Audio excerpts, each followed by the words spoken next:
What is going on, everybody? Today we're going to talk about the importance of honesty and how lying becomes detrimental. We're also going to talk about the smear campaign today. I am Lodonis Dragonstorm. Thank you to all my fellow survivors and thrivers from Narcissistic Abuse for being here. Please subscribe if it's your first time here. Hit that like button or leave a comment if any of this resonates with you. The smear campaign. Let's talk about that first. When you first expose a narcissist, or you try and break away from them, or they're going through their devaluation and they enter the smear campaign phase after they've ditched you, after they've hurt you, after they've stabbed you, cheated on you, lied about you, done everything that they could possibly do while they were setting up a narrative with other people, lying about your character before they initiated that discard and caused you to bug out, caused you to freak out. Caused you to freak out against the abuse that nobody saw. They immediately went about that smear campaign. And they're going to enlist flying monkeys, other toxic people that already don't like you, people that they have shaped not to like you through all the lies, the devaluation that they have done without your knowledge.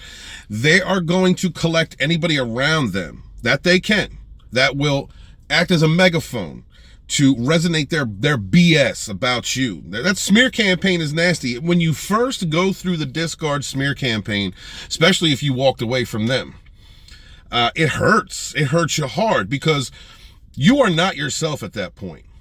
When that first smear campaign comes your way, you're not yourself. You have been through a prolonged period of abuse. You have been through harassment. You have been through lies. You have been through, you're trauma bonded.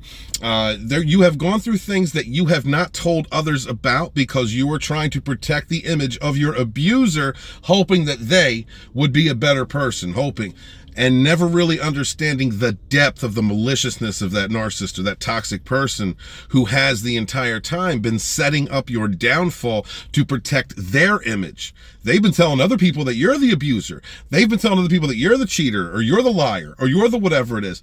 So that when you enact in reactive abuse, when you finally bug out in public, you look like the crazy person. And it's easy for them to point the finger and say, see, I told you what was going on the entire time. They are the toxic person, not me. That narcissist is trying to protect their image.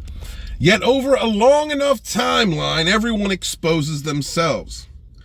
There is an importance in maintaining your character, being honest, even if it's even at the time. I understand we were we were lying to ourselves because we really did want to believe the lies the narcissist was telling us. We were lying to ourselves that person could change. We were ignoring our intuition. I understand that there's a little bit of a contradiction there, but remaining true to yourself, honest to who you are, maintaining your standards, morality, ethics, these things are important. These are very important. Are you a person who not only says something, but then goes ahead and does it? Do you take step 2, step 3? Do you work on the things that you promise to do? Do you follow through on your promises to other people? I mean, is to the best of your ability, with other things notwithstanding, things in life getting in the way notwithstanding, do you follow through as best you can on your words? Narcissists don't. Liars don't. Toxic people do not. They're all about step 1. They're not about step 2. They're about maintaining an illusion. And if you are dealing with someone who, a really poor narcissist, let's say a drug addict, let's say one on meth, that consistently lies, consistently backs down from step 2, never follows through on what they do. A toxic person who lives in lies and illusions, if you are around them for long enough, if you can observe their behavior for long enough, you're not going to trust a word that comes out of their mouth. The only people who are going to be around to listen to that narcissist or that liar, that toxic person, they're going to be other people who want to either believe those lies, reinforce those lies, or they're just watching for the entertainment value.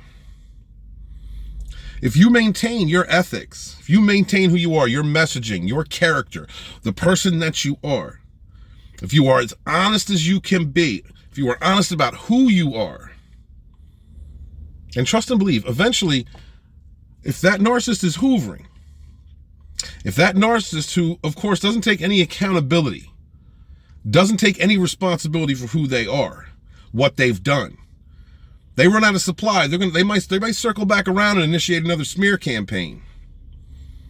But if you have done the healing, if you have worked on yourself, Right? You've created strong boundaries, and you have been consistent in your character, your messaging, who you are, what you do, what you're about. Then when those smear campaigns come back around, they're not going to mean nothing but a dog fart. They ain't going to mean nothing but a fart in a hurricane. They ain't going to mean anything. And narcissists will eventually expose themselves. They live in lies and illusion. Their entire world is a lie. If you are a person who lies consistently about what's going on, about other people, about your life, you really don't have to worry. The problem with being a person who consistently lies, cheats, destroys other people's lives, a person who lives like a black hole consuming others, is that eventually that energy is going to come back. And not only that, but let's just say that a person who has lied consistently over and over again, done people dirty, cheated, just been destructive, even if at some point, for whatever reason, they're trying to express a truth, nobody's going to believe them. Nobody's going to believe you. Nobody's going to believe you. Because that person has lied so much over and over again, been consistent with their poor behavior, decisions, irresponsibility, the destruction that they've caused in other people's lives. That's who they are.